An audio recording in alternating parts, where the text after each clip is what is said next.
अस्सलामु अलैकुम वरहमतुल्लाह। वालेकुम अस्सलाम वरहमतुल्लाहि वबरकातुहू। वालेकुम अस्सलाम। अल्हम्दुलिल्लाहि रब्बिल आलमीन वस्सलातु वस्सलामु अला रसूलिहिल अमीन रब्बि इश्रह ली सदरी व यस्सिर ली अमरी वहलुल उक़दतम मिन लिसानी यफ़क़हू क़ौली। मुस्लिम इनहेरिटेंस का बैच नंबर 22 है और लेक्चर नंबर 9 है। आज इंशाल्लाह दो इम्पोर्टेंट टॉपिक पे डिस्कशन किया जाएगा। Multiple deaths in a period of time, जिसको मुनासखा कहा जाता है, और दूसरा share of the child to be born, जिसको हमल के हिस्से कहा जाता है।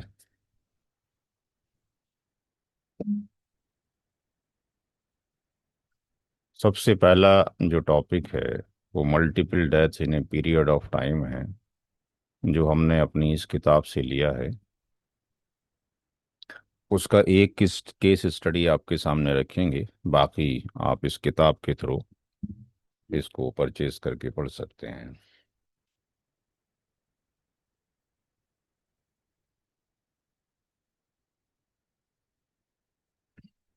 तो जो टॉपिक है वो कोई नया टॉपिक नहीं है, पुराना ही टॉपिक है। जितने सवाल अल्हम्दुलिल्लाह आपने किए हैं, आपने डॉक्ट्राइन ऑफ यूनिटी किया है, डॉक्ट्राइन ऑफ ऑल किया है, रद्द किया है, और उसके अंदर फिर जो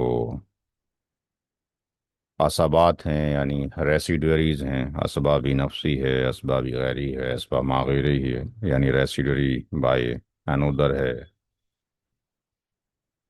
रेसिडुअरी बाय हिमसेल्फ है। ये सारे के सारे केसेस यहाँ पर आएंगे, जो आपको याद होने चाहिए। 99 क्वेश्चन अल्हम्दुलिल्लाह किए जा चुके हैं। यहाँ पर किसी की डेथ हो गई है, प्रॉपर्टी का डिस्ट्रीब्यूशन नहीं हुआ, फिर उसके बाद किसी और की डेथ हो गई, फिर किसी और की डेथ हो गई, तो मल्टीपल टाइम्स वही अमल, वही प्रोसेस किया जा रहा है। इसका नाम, जो इल्मुल फराइज की किताबों में आता है, वो मुनासखा आता है।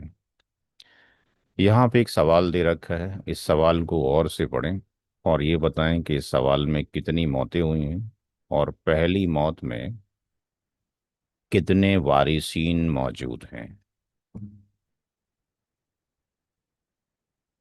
ये आप लोगों ने बताना है। फर्स्ट डेथ किसकी हुई है और कौन कौन बचा है। उसके बाद सेकंड डेथ किसकी हुई है और कौन कौन बचा है। दो डेथ हैं या दो से ज़्यादा हैं। सवाल को गौर से पढ़ें और जवाब दें।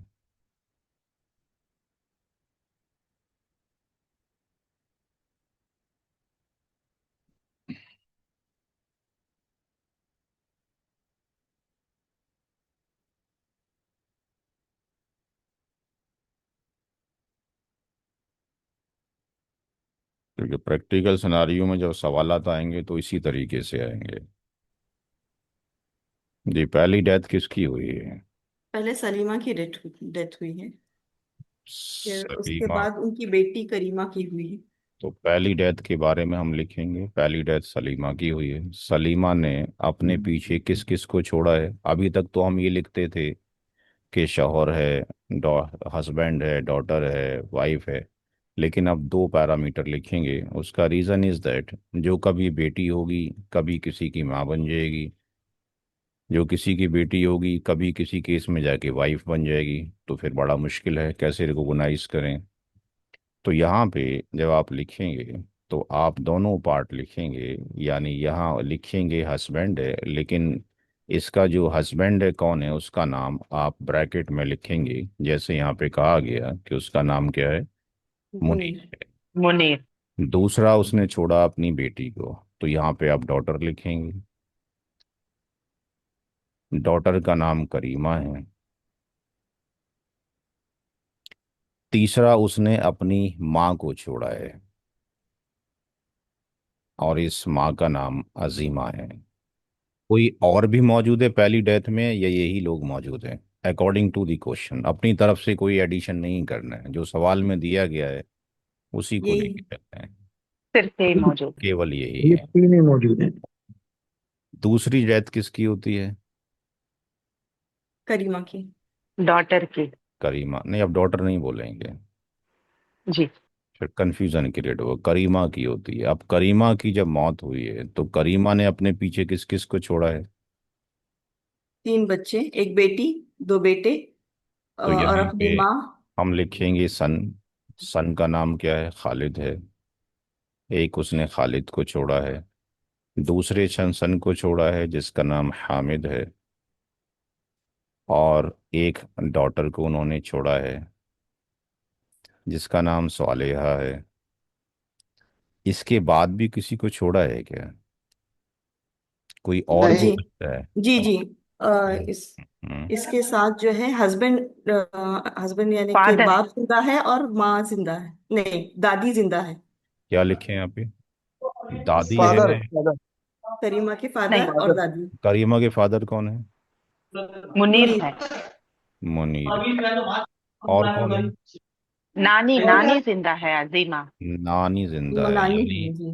क्योंकि ये यहाँ पे ये बेटी थी। ये बेटी थी। किसकी बेटी थी ये? डॉटर, ये किसकी डॉटर है? सलीमा की बेटी थी। सलीमा की बेटी थी। ये सलीमा की माँ है। तो ये तो करीमा नानी की है। क्या बन जाएगी? नानी बन जाएगी। नानी। नानी।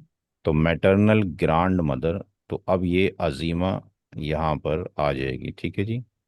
तो ये सारी बातें हमें बहुत सुकून से सवाल को पढ़ना है, क्योंकि जो रिश्ते हैं जब तक ये समझ में नहीं आएंगे, मुझे खुद नहीं आते थे स्टार्टिंग में 13 साल पहले। मैं खुद वाइफ से पूछता था, अम्मी से जाके पूछता था कि भाई इसका रिश्ता किससे क्या बन रहा है। तो ये लिखने बहुत ज़रूरी है, अदरवाइज तो कैलकुलेशन ही नहीं होगा। तो यहाँ पे पहली जो डेथ है इसमें हमने सब कुछ लिख के रखा, चूंकि लेंदी क्वेश्चन है इसलिए हमने लिख दिया, क्योंकि ऑलरेडी आपके पास सारी नॉलेज मौजूद है। अच्छा, एक सवाल आप और भी लिखेंगे इसमें कि जब इस तरह के क्वेश्चंस आएंगे तो पहली जो डेथ हुई है उसकी डेट ऑफ डेथ भी आप डालेंगे। कब डेथ हुई है, क्योंकि किसी की सुबह डेथ हो गई, किसी की दोपहर में हो गई। तो जिसकी सुबह डेथ हुई है वो शाम वाली डेथ को हो सकता है कि कुछ उसकी प्रॉपर्टी से जा रहा हो। तो ये रिवर्स नहीं होना चाहिए। आपने किसी को पहले ले ली, जिसकी डेथ पहले हुई है उसी ऑर्डर के अंदर डिस्ट्रीब्यूशन करना है। तो यहाँ जो होल प्रॉपर्टी है that belongs to the Salima. Salima पूरी स्टेट की मालिक है, जितना भी पर हो उसके पास। उसने अपने पीछे अपने हस्बैंड को छोड़ा जो कि इजबेल फरूज है, यानी प्राइमरी ईयर है। डॉटर भी प्राइमरी ईयर है। और मदर भी क्या है? प्राइमरी। कोई सेकेंडरी ईयर यहाँ पे नहीं है। सबके हिस्से फिक्स्ड हैं ऑलरेडी, आपको पता है। औलाद की मौजूदगी में हस्बैंड का 1/4 है, डॉटर का 1/2 है, मदर का ये। अब जब सारे ही लोग प्राइमरी ईयर्स होते हैं तो 3 कंडीशंस बनती हैं। कौन कौन सी? डॉक्ट्राइन ऑफ ऑल हो सकती है, डॉक्ट्राइन ऑफ रद हो सकता है, डॉक्ट्राइन ऑफ यूनिटी हो सकता है। तो यहाँ पे हमने सबको एडिशन किया तो पता ही चला कि ये 11/12 आ रहा है, यानी लेस देन 1 आ रहा है। तो it's a case of all है या रद है या यूनिटी है? रद्द है। रद्द रद्द। रद का केस हो गया। अब रद का जब केस हो गया तो हस्बैंड एग्जिस्ट करता है। तो रूल क्या है कि हस्बैंड को पहले दे दिया जाएगा। जो लेफ्ट शेयर बचा वो किसके लिए बचा? करीमा के लिए और अजीमा के लिए, दैट इज 3/4। अब 3/4 में से जो डॉटर है, जो आपके पास करीमा है और अजीमा है, इनको इनके रेशियो के अकॉर्डिंग इसमें से जाएगा। तो करीमा का जो प्रीडिफाइंड शेयर है दैट इज 1/2 है। अजीमा का जो है 1/2 6 है। इसका एल्शियम ये लिया, इससे ये पता लग गया कि यहाँ पे 3:1 का रेशियो हमें मिल गया। फिर एडिशन ऑफ रेशियो लिया तो 4 हो गया। इसका मतलब ये है कि हस्बैंड को 1/4 देने के बाद, मुनीर को 1/4 देने के बाद बची हुई जो प्रॉपर्टी है 3/4, उसके 4 डिवीज़न किए जाएंगे। उसमें से 3 डिवीज़न बेटी को जाएंगे और एक डिवीज़न माँ को चला जाएगा। तो अगली स्लाइड पर आर का मतलब है बचा हुआ माल, दैट इज दी 3/4। करीमा की बात की जा रही है। करीमा का जो रेशियो है दैट इज 3 है, और एडिशन ऑफ दोनों का रेशियो कितना है, 4 है। इसको आपने सिंप्लीफाई कर लिया, 3 से 3 की मल्टीप्लाई और 4 से 4 की मल्टीप्लाई, तो दैट इज 9/16 हो गया। मदर अजीमा की बात करते हैं, बचा हुआ माल, रेसिड्यू, लेफ्ट आउट शेयर 3/4 है।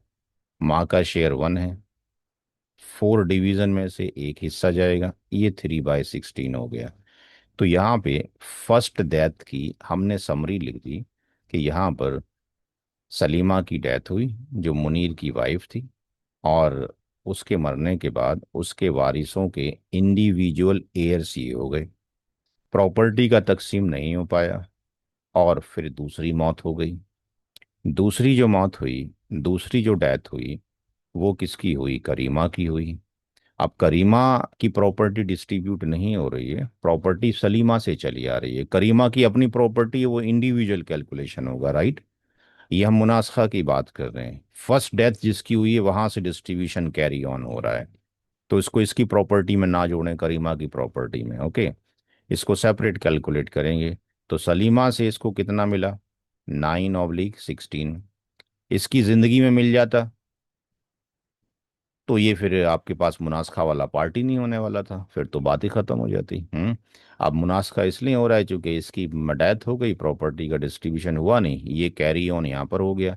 यहाँ लिखना ज़रूरी है कि इसको शेयर कहाँ से मिला है। रीज़न इज़ दैट जब आप सवालात करेंगे तो ऐसे केसेस आएंगे कि एक जो एयर है वो पहली वाली डेथ में भी जिंदा था, दूसरी में भी जिंदा था, तीसरी में भी जिंदा था, उसको मल्टीपल लोगों से मिल रहा है। कभी उसको फादर की शक्ल में मिल जाता है, कभी माँ से मिल जाता है, कभी और किसी से मिल जाता है। तो कहाँ से शेयर मिला है, सलीमा से मिला है। अब 9/16 का तो हम यूज़ करेंगे बाद में, सबसे पहले हम इसको फॉरगेट कर जाएंगे, और हम ये देखेंगे कि जो करीमा है उसने अपने फादर मुनीर को छोड़ा है, औलाद की मौजूदगी में उसके बाप का हिस्सा 1/6 होगा। उन्होंने अपनी माँ को नहीं छोड़ा, माँ सलीमा तो पहले दुनिया से चली गई। कौन बचा है, अजीमा जो कि नानी है। माँ की गैर मौजूदगी में माँ का शेयर नानी को चला गया। जो बेटे और बेटी हैं, यहाँ पर ये बेटी जो है एबीजी के अंदर है, और जो सन किसके अंदर है, ये असबा बी नफसी के अंदर है। अब यहाँ पर हम शेयर सबसे पहले फादर को दे देंगे, एमजीएम को दे देंगे, 1/3 इनको शरग शेयर चला गया। तो शेयर ऑफ जो असबा भी गैरी है और जो असबा भी नफसी है, इन दोनों को जो जाना है, उसमें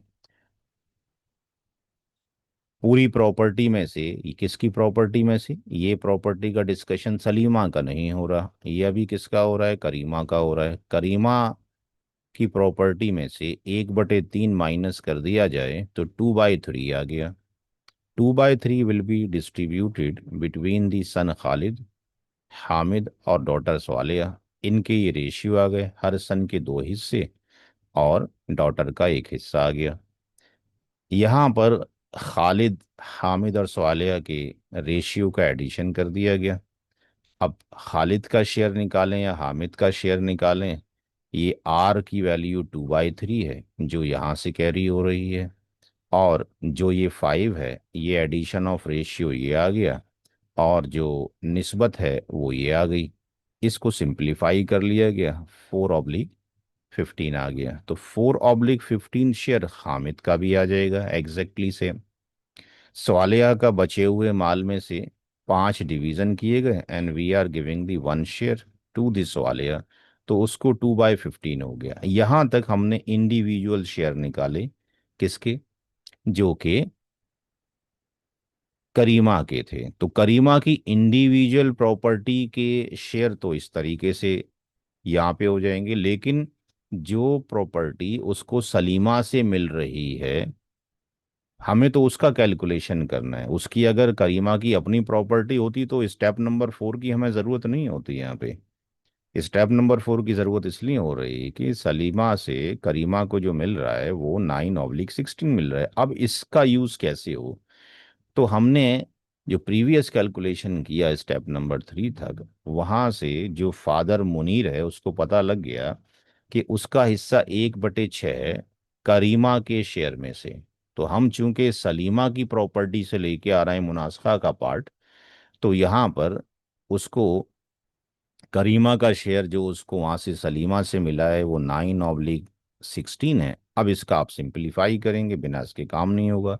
यहाँ से हमने 3 से 3 2 और 3 3 तो ये 1/2 हो गया, ये 3/16 हो गया। अब आगे कट नहीं सकता, तो 3/32, यानी 9/16 जो उसको सलीमा से मिला था उसका 3/32 फादर मुनीर को मिल रहा है।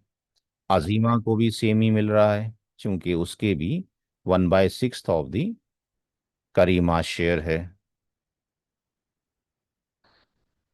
अगर हम इसका बात करते हैं, सन का बात करते हैं, तो जो सन खालिद है उसका 4/15 जाना है किसका, करीमा को, जो अपनी माँ सलीमा से मिला था। अब इसका सिंप्लीफिकेशन कर लिया, 4 1 और 4 4 तो ये 1 आ गया और ये 4 आ गया।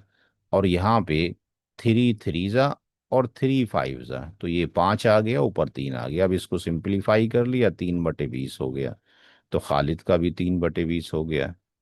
स्वालिहा का 2/15 मिलेगा उसको।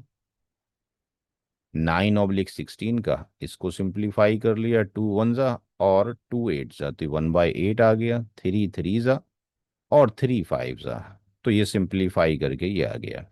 ये कैलकुलेशन समरी हुई करीमा की, जब डेथ हुई उसके फादर को ये मिला, उसकी नानी को ये मिला, उसके दोनों बेटों को ये मिला और बेटी को ये मिला।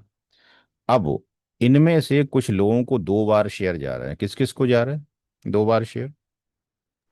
Father and mother. Father and mother, यानी हम फादर ना बोल के बोलेंगे मुनीर को जा रहा है और इसको जा रहा है। क्योंकि मरने वाले का उधर भी फादर हो सकता था ना अभी, सलीमा जो मरी जी जी। थी उनका भी फादर हो सकता है, तो हम नाम बोलेंगे, ठीक है जी। तो इनको 2 बार जा रहा है, तो यहाँ पे फादर नहीं लिखना है, फादर लिखेंगे तो कंफ्यूजन होगा। मुनीर इज गेटिंग, मुनीर को शेयर मिल रहा है 2 बार।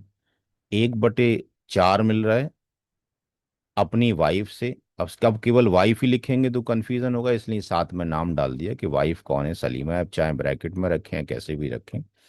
और 3/32 उसको अपनी बेटी करीमा से मिल रहा है।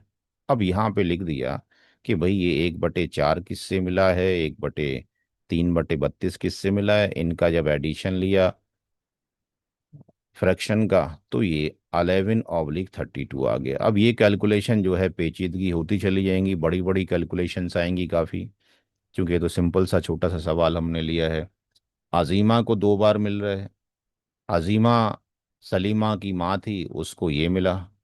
और यहाँ पे हम देखते हैं कि 3/32 जो मिल रहा है उसको किससे मिल रहा है, नवासी से। ठीक है जी, ये नवासी बनी ना, जी मैटरनल ग्रैंड मदर बेटी की बेटी है, तो इसको ये मिल रहा है, तो इसको भी 2 बार मिल गया। तो इसका एडिशन ये हो गया। अब जब फाइनल लिखेंगे तो फाइनल में हम फादर मदर सन डॉटर नहीं लिखेंगे, फिर कंफ्यूजन है, क्योंकि कई बार फादर आ चुके होंगे, कई बार मदरें आ चुकी होंगी। तो नाम लिखेंगे कि मुनीर को इतना मिला, अजीम को इतना मिला, खालिद को इतना मिला, हामिद को ये, स्वालिया को। अब इसका एल्शियम टफ पड़ेगा निकालने के लिए, क्योंकि कई कई हजार वैल्यूज आएंगी, ये थाउजेंड्स में आएंगी। हम्म तो यहाँ पर मैंने बताया था कि आप वहाँ पे चले जाएं एल्शियम कैलकुलेटर में, और वहाँ पे आपको ये बड़ी आसानी हो जाएगी कि वहाँ पे एल्शियम कैलकुलेटर में चले जाएंगे। यहाँ जो पैरामीटर्स हैं आपके पास वो कितने हैं, 32 है, 20 है और 40 है। यहाँ पे फीड कर दिए, 32, 20 और 40। 32 स्पेस 20 स्पेस 40, वो आपको एल्शियम की वैल्यू निकाल कर दे देगा। वक्त आपका बच जाएगा, ये 160 आ गया। तो यहाँ पर आपने 160 लिख दिया, कैलकुलेटर आपके पास है, कैलकुलेटर पे आप जाइए, क्योंकि वैल्यूज़ बड़ी हो जाएंगी तो फिर बहुत वक्त लगेगा वैसे करेंगे तो।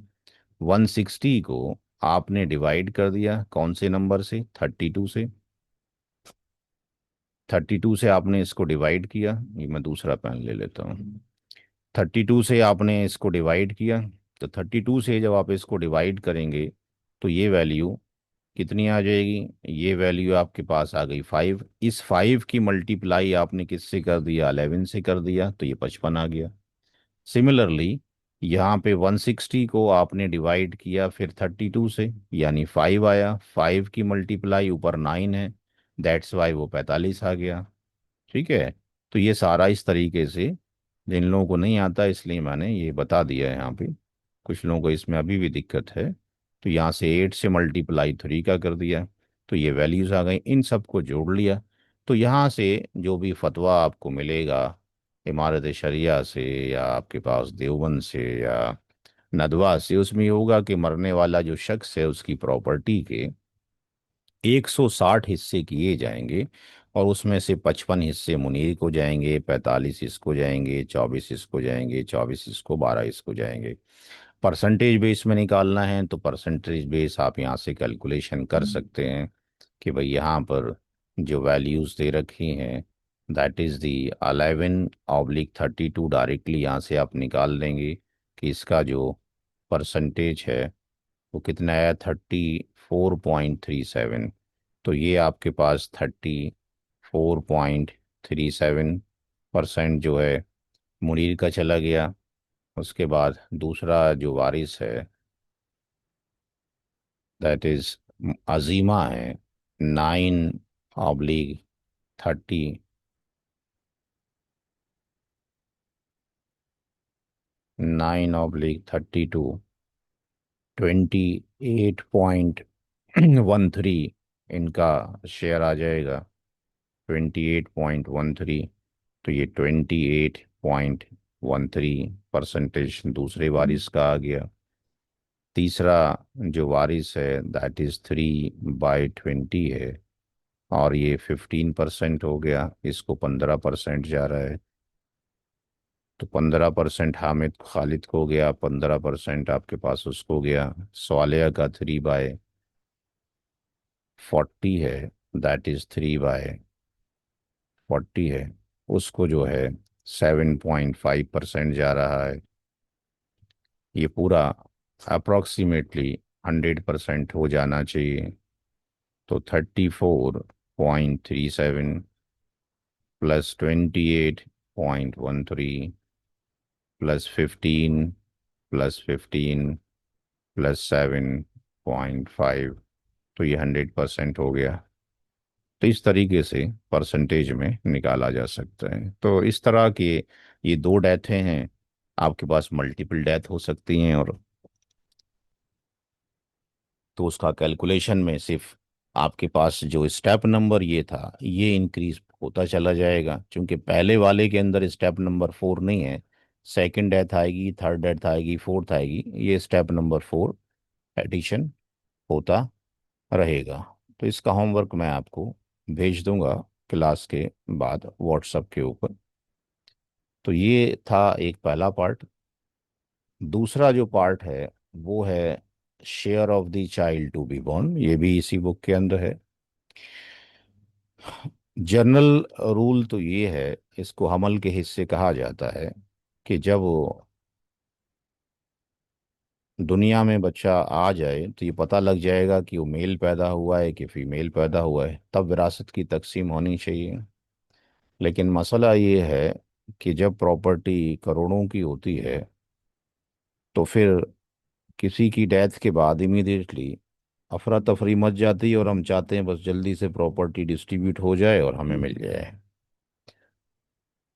तो ऐसा तरीका तो बाद में ही था, लेकिन अब इसका सॉल्यूशन उलमा इकराम ने ये लगा बताया कि भाई हमें ये नहीं पता कि हमल में, प्रेगनेंसी में कौन जेंडर है कौन नहीं है। जनरली एक हमल से एक ही बच्चा पैदा होता है, रेयर चांसेस है कि भाई कभी दो तीन बच्चे भी पैदा हो जाते हैं। तो हम दोनों ही केसेस के अंदर ये कंसीडर कर रहे हैं कि एक कंसीडरेशन हम ये कर लेते हैं कि आने वाला जो बच्चा है वो बॉय है, लड़का है, और दूसरे कैलकुलेशन में हम ये कैलकुलेशन करेंगे कि वो शायद लड़की है। अब हम चूंकि पढ़ चुके हैं, 9900 क्वेश्चंस कर चुके हैं, तो हमें मालूम है कि बेटा और बेटी की मौजूदगी अलग अलग अगर ली जाए तो जो उनके टोटल जो शेयर्स हैं उनमें डिफरेंसेस आएंगे 100%। तो अब फिर क्या तरीका अप्लाई किया जाए?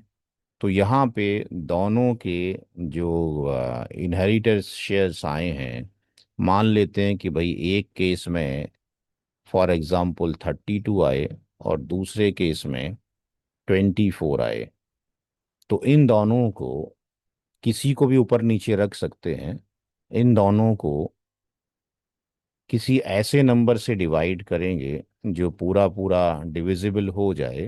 तो इन दैट केस में 8 से ये दोनों नंबर पूरे डिविजिबल हैं, और उनका जो रेशियो है वो 4:3 आ रहा है। ऐसा क्यों किया जा रहा है? ताकि हम दोनों ही केसेस के अंदर ये डिनोमिनेटर कॉमन कर दें, यानी हमें कॉमन डिनोमिनेटर मिल जाए। क्योंकि ये एक जगह 32 मिल रहा है, एक जगह 27 मिल रहा है, तो बड़ा 27 है, 24 है। तो हमने क्या किया कि इन दोनों को किसी एक कॉमन नंबर से डिवाइड किया ताकि रेशियो मिल जाए। या हमें टेबल से याद हो तो फिर हम बिना इसके भी कर सकते हैं, बट आसान तरीका ये है कि किसी नंबर से 2 से लेके और 9 तक हम नंबर देखें, किसी ना किसी से डिवाइड हो जाएगा और उसको क्रॉस मल्टीप्लाई कर दें। तो इन दैट केस में अब दोनों ही केस में 96 शेयर्स हमारे पास आ गए। इन दैट केस जब ये इक्वल हमने कर लिए, तो अगला प्रोसीजर स्कॉलर सेज कि अब मिनिमम शेयर हम देखें in the case of the consideration of the boy and the girl, कि किस केस में प्रेजेंट वारिसीन को कम हिस्सा मिल रहा है, वो उनको पेमेंट कर दें, और बाकी बचे हुए हिस्से को महफूज कर लें जब तक बच्चे की पैदाइश नहीं हो जाती है। जो अमानतदार शख्स हो आपके घर में, उसके पास महफूज कर दिया जाए। जब बच्चा पैदा हो जाए तो बाकी बची हुई रकम को आने वाले बच्चे को भी दी जा सकती है, अगर वो जिंदा पैदा हो, क्योंकि मुर्दा बच्चे का शेयर नहीं है। हदीस मौजूद है कि अगर कोई बच्चा पैदा हो, उसके रोने की आवाज आए और फिर वो मर जाए, तो वो वारिस भी किसी का बनेगा, और उसको विरासत भी मिलेगी, और उसकी विरासत दूसरों में भी तकसीम हो जाएगी, चूंकि वो आवाज उसको आई और फिर वो मर गया, उसके जनाजे की नमाज भी पढ़ी जाएगी। तो यानी अगर कोई शख्स, बच्चा जो है पैदा होता है छोटा, उसके रोने की आवाज़ आती है, तो उसकी जनाजे की नमाज भी पढ़ी जाएगी, वो वारिस भी बनेगा और उसकी विरासत तकसीम भी होगी। तो यहाँ पर इसको अब कैसे प्रोसीड किया जाए, सवाल को ध्यान से पढ़ें। नसीर की मौत हो रही है, उसने अपने पीछे अपनी वाइफ को छोड़ा, अपनी वालिदा को छोड़ा, नाम भी हो सकते हैं सवाल के अंदर, तो फिर आप वो नाम साथ में लिखेंगे, अदरवाइज ऐसे ही लिखेंगे। फादर वाइफ को छोड़ा, माँ को छोड़ा, अपने बाप को छोड़ा और एक बेटी को छोड़ा। और जिस वक्त नसीर की डेथ हो रही है, उसकी वाइफ प्रेगनेंसी में है। तो वाइफ अगर प्रेगनेंसी में है तो बेटा बेटी आएगा। माँ किसी की प्रेगनेंसी में है तो सगा भाई सगी बहन आने की उम्मीद है। और अगर बेटे की बहू है प्रेगनेंसी में तो पोता पोती के आने की उम्मीद है।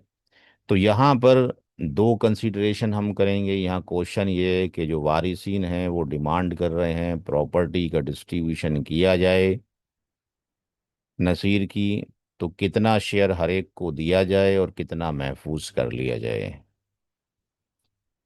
तो पहले कंडीशन में हम ये लेंगे कि भाई मरने वाले ने अपनी बीवी को छोड़ा, माँ को छोड़ा, बाप को छोड़ा, एक बेटी को छोड़ा, और लेट से हमने मान लिया केस 1 के अंदर कि वो आपके पास सन आ रहा है तो सन और डॉटर हो गए। और दूसरे केस में हमने ये मान लिया कि डॉटर आ रही है, तो इसका मतलब ये है कि एक डॉटर ये थी और ये आने वाली डॉटर है। आने वाली डॉटर का नाम हमने लिखा है CBB, child to be born. यहाँ पर केस 1 हमने कंसीडर किया, वाइफ मौजूद है, मदर मौजूद है, फादर मौजूद है, बेटी मौजूद है, सन आएगा, उसका नाम क्या है? CBB, child to be born.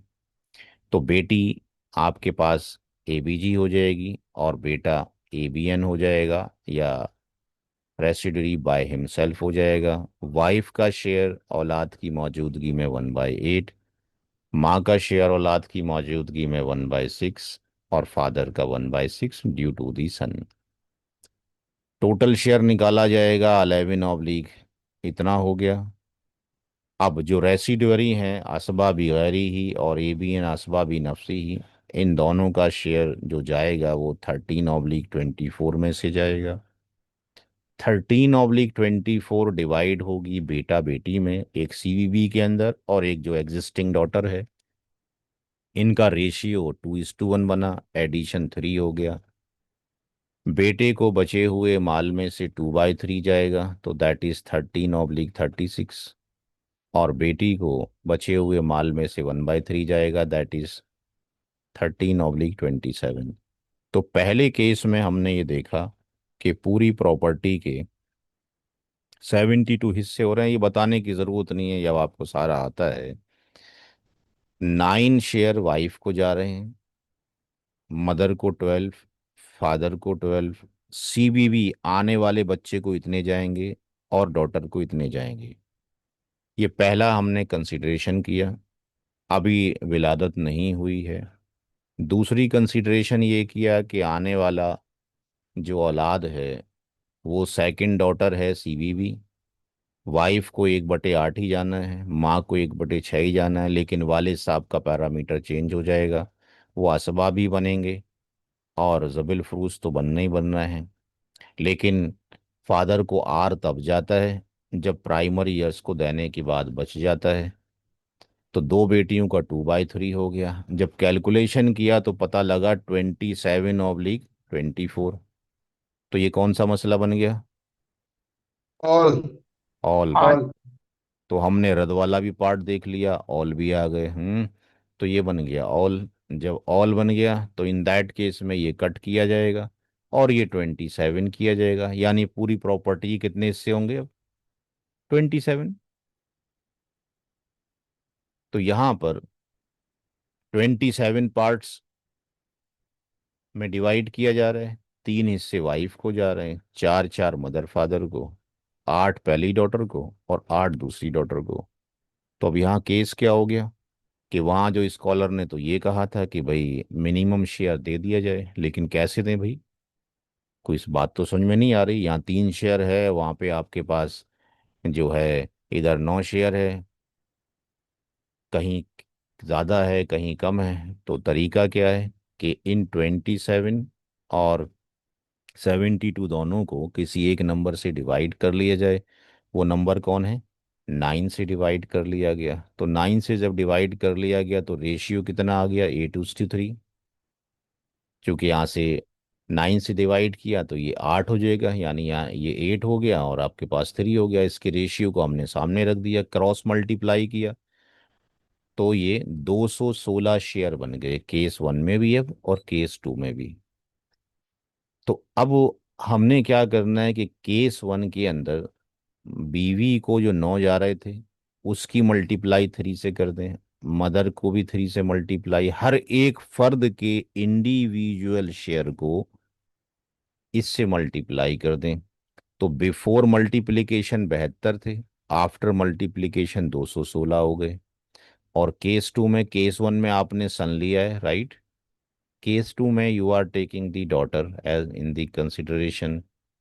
तो यहाँ पे ये शेयर जा रहे थे 27, इसको जब 8 से मल्टीप्लाई किया, क्योंकि यहाँ 27 को 8 से कर रहे हैं, इसका मतलब हर एक इनहेरिटर्स को आप 8 से मल्टीप्लाई करेंगे, तो ये भी 216 हो गया। ठीक है जी। तो जब दोनों में कॉमन हो गया तो अब अब हम ये देखेंगे कि हमने मिनिमम शेयर पे करना है जिंदा लोगों को। कौन कौन जिंदा है अभी? वाइफ, वाइफ, मदर, फादर और एक डॉटर। एक डॉटर। तो वाइफ को कितना शेयर देना चाहिए मिनिमम? कितना नजर आ रहा है दोनों टेबल इसमें से देखेंगे तो? 24। 24। 24, तो यहाँ 24 हम दे देंगे। मदर को कितना नजर आ रहा है? 32। 32, इसको भी 32। डॉटर को कम कहाँ नजर आ रहा है? इसी 64 में। 64। नहीं, 64 क्यों, देखें दोनों नहीं, टेबल। 30। 39। 39। 39। ये डॉटर D1 है, जो पहली वाली है, बड़ी डॉटर है। 39, तो दोनों टेबल में देखेंगे, जिसमें से भी किसी का यहाँ कम होगा, किसी का यहाँ कम होगा। अब ये जो कम शेयर है, हमने इसके लिए अलग से टेबल बनाई, पेड एंड सेव्ड शेयर।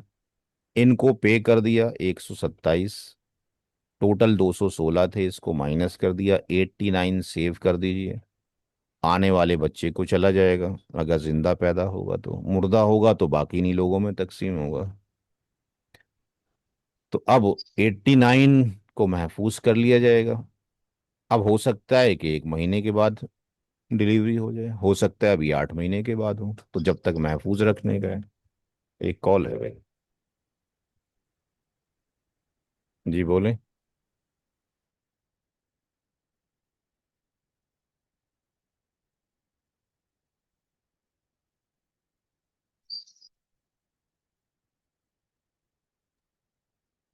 तो इन शेयर को हमने क्या कर लिया, महफूज कर लिया।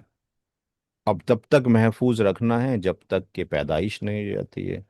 अब मान लीजिए बच्चा पैदा हो गया, तो जो बच्चा पैदा हुआ वो सन हुआ। तो जब सन पैदा हुआ, तो अब हमने दोनों टेबल का लुकअप करना है, टेबल 1 का और केस 1 का। टेबल 1 और केस 1 ये कहता है, टेबल 1 और केस 1 ये कहता है कि अगर सन पैदा होता है तो कितने हिस्से जाएंगे उसके? 78। 70। सेव कितने हैं? 89। तो 78 तो इसको चले जाएंगे। तो टेबल कौन सी वाली फॉलो होगी? ये वाली। तो बेटे के केस में 78 इसको देने के बाद माँ को आपने कितने दिए? 24। तो बेटे के केस में माँ को कितने जाने चाहिए? 27। 24। यानी 3 माँ को और देने पड़ेंगे, इसको वाइफ को।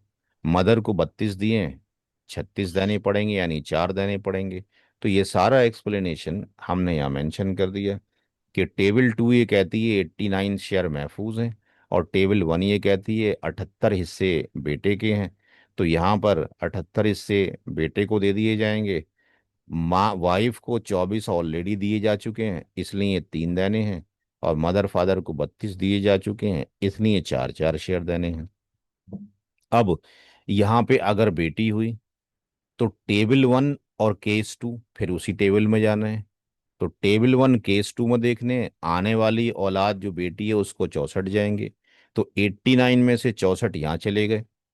तो अब ना तो वाइफ को कुछ जाएगा, क्योंकि 24 ही जाना था, ना मदर को कुछ जाएगा, ना इसको जाएगा। बचा हुआ किसको चला जाएगा? जो पहले वाली बेटी थी। तो पहले वाली बेटी को कितने गए थे? केवल 25 ही गए थे। तो सॉरी 39 गए थे। तो यहाँ पे 64 तो आने वाली बिटिया को चला गया, और जो बड़ी बिटिया है उसको हमने यहाँ पे 25 दे दिया। बाकी हमने किसी को नहीं दिया, क्योंकि उनको जाने की जरूरत ही नहीं है, क्योंकि उनको 24 32 32 ऑलरेडी जा चुके हैं। तो यहाँ पर ये लास्ट समरी आ गई। टोटल प्रॉपर्टी कितने पार्ट में डिवाइड की जाएगी? 216 पार्ट में। अगर हम परसेंटेज वहां से निकालते लाएं तो हमारे लिए बड़ा कॉम्प्लेक्स बन जाएगा सारा जाके, क्योंकि फिर परसेंटेज कहीं ना कहीं जो है फिर डॉट में प्रॉब्लम आ जाएगी। तो परसेंटेज हम लास्ट वाले में यहाँ निकाल लेंगे। तो यहाँ पर 24 हिस्से उसको दिए गए। कब? पैदाइश से पहले। ये पहले वाले पार्ट हैं सारे के सारे। 89 महफूज कर लिए गए। जो हमने पेड करना है जब बेटा पैदा होगा, तो 78 बेटे को चले जाएंगे 89 में से, और बाकी वाइफ मदर फादर को ये हिस्से चले जाएंगे। और अगर बेटी पैदा हुई, तो ये मदर फादर की वही शेयर रहने, 64 नई आने वाली औलाद को जाना है, और 25 बड़ी वाली बिटिया को जाना है। परसेंटेज अगर यहाँ पे कैलकुलेट करना है तो अब यहाँ पे परसेंटेज कैलकुलेट कीजिए, वहां से कॉम्प्लेक्सिटी बढ़ती चली जाएगी सारी की सारी। तो यहाँ पर टोटल हिस्से कितने बन रहे हैं, 216। इसका मतलब 24/216 मल्टीप्लाइड बाय 100 कितना हो गया, 9.75। इसका परसेंटेज कितना जा रहा है, 9.75% इसको जा रहा है। जब जो भी अमाउंट होगा रकम 9.57%, कुछ सवालों में पैसे भी आएंगे, ये इनको चला गया। 32/216 मल्टीप्लाइड बाय 100, इनको चला गया 14.81। तो ये 14.81% यहाँ चला गया, 14.81% यहाँ चला गया। बेटी को जो जा रहे हैं 39/216 मल्टीप्लाइड बाय 100, दैट इज 18.10% यहाँ चला गया। अब इसको अगर हम जोड़ें यहाँ पर तो ये जो वैल्यू आ रही है that is 9.75 plus 14.81 plus 14.81 plus 18.1, that is 57.47। 57.47 इतना परसेंटेज हमने अमाउंट का या प्रॉपर्टी का लोगों को दे दिया। और अब यहाँ से अगर हम माइनस करते हैं 100 में से तो ये कितना आता है, 42.53। ये आता है 42.53। तो क्या अगर हम 216 करते हैं तो अप्रोक्सीमेटली इतना आना चाहिए। तो यहाँ से अगर हम करते हैं तो ये आपके पास मल्टीप्लाइड बाय 100 ये कितना आ रहा है, 40। कुछ फर्क तो वैल्यूज थोड़ा कितना आया, वो जो सारे पैरामीटर्स लेकर खैर जब करेंगे तभी आएगा वो कहीं ना कहीं। ये इधर 6 हो जाएगा, ये वैल्यूज बढ़ जाएंगी। तो जो बचा है अमाउंट आपके पास वो कितना बचा है, 89 समथिंग बचा है। अब जो 89 आपके पास ये पार्ट बचा है जो भी इधर बचा हुआ है, ये कैलकुलेशन में इधर ये 6 हो जाएगा तो कहीं ना कहीं ये बढ़ जाएगी वैल्यू। तो बहरहाल ये 89 कितना बचा, 216 वाला अमाउंट बचा है। तो ये 89 जो आपके पास बचा है, जो परसेंटेज बचा है, उस परसेंटेज में से जो वैल्यूज यहाँ पे जाएंगी 89/216 में से जो वैल्यूज यहाँ पे जाएंगी डिवाइडेड मल्टीप्लाइड बाय 100।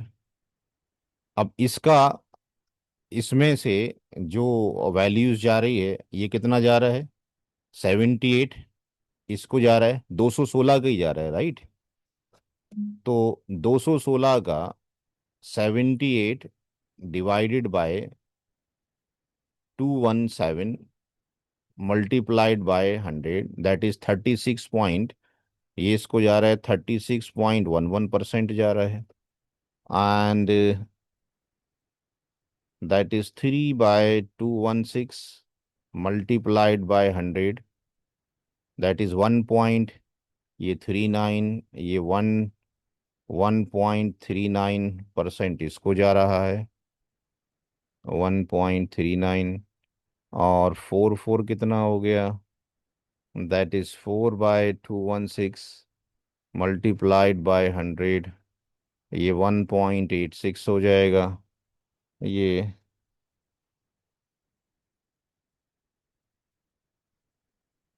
1.86 इसको जा रहा है, 1.86 इसको जा रहा है।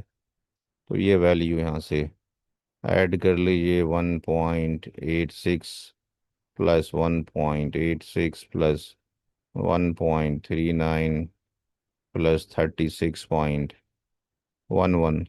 तो ये वो जो डॉट वगैरह का जो डिफरेंस है वो माइन्यूट सा 1-2 रुपए का डिफरेंस आएगा। तो ये वैल्यूज़ अप्रॉक्सीमेटली यहाँ पे ये डिस्ट्रीब्यूट हो जाएगी, जो यहाँ पे आई थी निकलने के बाद वो यहाँ चली जाएगी, सिमिलरली यहाँ चली जाएगी। अगर ये होगा तो ये वैल्यूज यहाँ चेंज हो जाएंगी। तो इस तरीके से ये कैलकुलेशन किया जाएगा। दो होमवर्क मैं आपको करने के लिए अपनी किताब से दे रहा हूँ,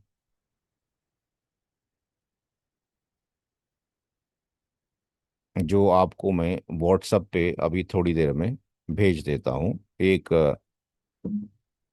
क्वेश्चन सीबीबी का, share of the child to be born, और दूसरा क्वेश्चन मैं आपको भेजूंगा multiple death in a period of time से।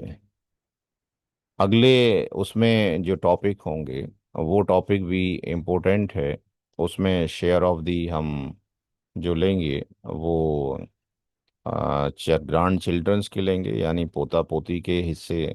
और औरतों को कब कम मिलता है, कब ज़्यादा मिलता है, कब बराबर मिलता है, कब औरतों को मिलता है, आदमियों को विरासत में हिस्सा नहीं मिलता है, इसका डिस्कशन इंशाल्लाह अगली वाली क्लास में होगा। तो वो भी इम्पोर्टेंट है और उसको भी प्रॉपर तरीके से ज्वाइन करें। मैंने इस ग्रुप के अंदर पॉडकास्ट अपना भेज दिया था जो अलीगढ़ में हुआ था, उसमें काफ़ी इन्फॉर्मेशन है, उसको भी सुने। और बाकी प्रोग्राम हो रहे हैं, हर 15-20 दिन में किसी न किसी मसाजिद में होता रहता है। आप लोगों से भी रिक्वेस्ट है कि अगर ऑनलाइन कहीं प्रोग्राम कराने हों तो आप 50-60 लोग इकट्ठे हों तो एक क्लास, जो पहला वाला लेक्चर होता है अवेयरनेस वाला, वो लेक्चर वहाँ दिया जा सकता है, ताकि आगे उनको इंटरेस्ट पैदा हो क्लासेस को ज्वाइन करने के लिए। इसको तेज़ी से करने की ज़रूरत है, क्योंकि यूपी के अंदर पहले तो लड़कियों का हिस्सा नहीं जा रहा था विरासत में, क्योंकि 1937 का जो एक्ट बना था उसके अंदर एक लूप होल था कि फार्मिंग लैंड में बेटियों का हिस्सा नहीं है। और शायद ये इस वजह से था कि उस टाइम पर जब ये एक्ट बनाया गया था तो बहुत सारे जमींदार लोग भी इसमें रसूख रखते थे, तो उन्होंने वो केसेस ही नहीं पढ़वाया। क्योंकि प्रॉपर्टी बट के बेटी के पास चली जाती तो दूसरे खानदान में चली जाती। वो आज तक चला आता रहा है और अभी तक एप्लीकेबल हो रहा है। अब योगी सरकार ने कहा है कि बेटियों को भी हिस्सा मिल जाएगा। तो भाई वो जो हिस्सा मिलेगा वो बेसिकली क्या मिलेगा, वो ऐसे मिलने वाला है, हैं जी, 1:1। तो ये सही हो रहा है कि गलत हो रहा है? हम्म। गलत। गलत हो रहा है। कुरान के खिलाफ हो रहा है, तो हमें इल्म सीखना चाहिए। अब हमें ऐसा लग रहा है कि जो लोग नहीं जानते हैं मुस्लिम लॉ ऑफ सक्सेशन को, उनके लिए ये फैसला बहुत ही उम्दा है। क्योंकि बेटियों को हिस्सा मिल रहा है, अब सारे जो वोट हैं वो कहाँ चले जाएंगे?